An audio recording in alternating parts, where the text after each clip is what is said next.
स्वामी विवेकानंद, आप सभी लोग इनसे परिचित हैं। आप जानते हैं कि भारतीय इतिहास में इनका कितना बड़ा स्थान है। ये संपूर्ण मानव समाज के लिए अपने पूरे जीवन को समर्पित कर चुके हैं। आज हम लोग बात करेंगे स्वामी विवेकानंद के अनुसार एजुकेशन क्या है। चलिए शुरू करते हैं।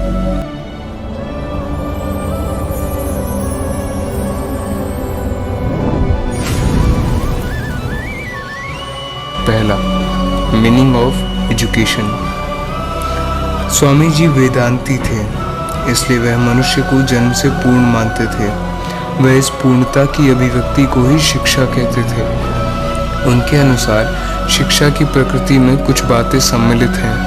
पहली बात, शिक्षा मनुष्य की अंतर्हित पूर्णता की अभिव्यक्ति है। स्वामी विवेकानंद के विचार अनुसार मनुष्य में पहले से ही विद्यमान पूर्णता की स्थितियां ही शिक्षा है। प्रत्येक व्यक्ति में कुछ ऐसी शक्तियां निहित होती हैं जो जन्मजात होती हैं। शिक्षा ऐसी शक्तियों को विकसित एवं स्थिर करती है। नंबर 2, शिक्षा आत्मविकास के रूप में। शिक्षा आत्मविकास की प्रक्रिया है, क्योंकि बच्चा अपने आप को विकसित करता है, अर्थात शिक्षित करता है। स्वामी विवेकानंद के शब्दों में आप बच्चे को उतनी ही शिक्षा दे सकते हैं जितना आप एक पौधा लगा सकते हैं। शिक्षा का कार्य यह देखना है कि बच्चे के आत्मविकास के मार्ग में किसी प्रकार की बाधा ना पड़े।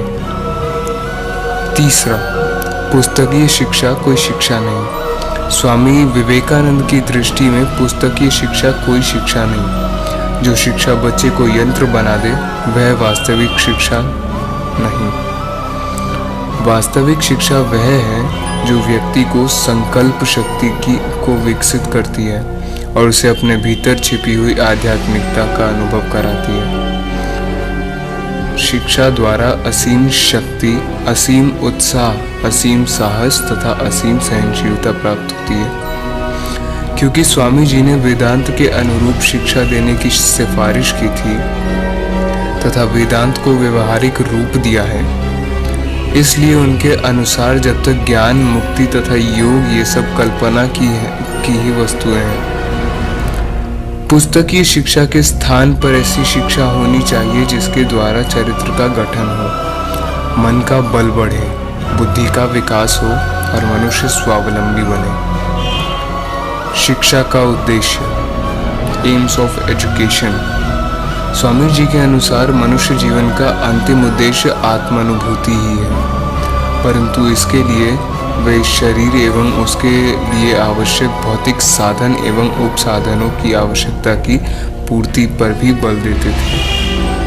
उनके शिक्षा संबंधी विचारों में शिक्षा के जिन उद्देश्यों पर बल दिया गया है उनमें हम बातों का शीर्षक अभिव्यक्त कर सकते हैं, जैसे शारीरिक विकास, फिजिकल डेवलपमेंट। स्वामी जी भौतिक जीवन की रक्षा और आध्यात्मिकता की अनुभूति करने के लिए आवश्यक ज्ञान, योग और मुक्ति के लिए शरीर के महत्व को स्वीकार करते थे और इस शिक्षा द्वारा मनुष्य के शारीरिक विकास की बात करते थे। एक बातचीत में उन्होंने कहा था कि लोगों के शरीर को शक्तिशाली बनाने के रहस्यों का ज्ञान होना चाहिए और यह ज्ञान दूसरों को भी प्रदान करना चाहिए। वह मन और शरीर दोनों का विकास आवश्यक मानते थे। वह स्वयं भी प्रतिदिन व्यायाम किया करते थे। वह शक्ति के प्रशंसक थे और किसी भी प्रकार की दुर्बलता के विरुद्ध थे।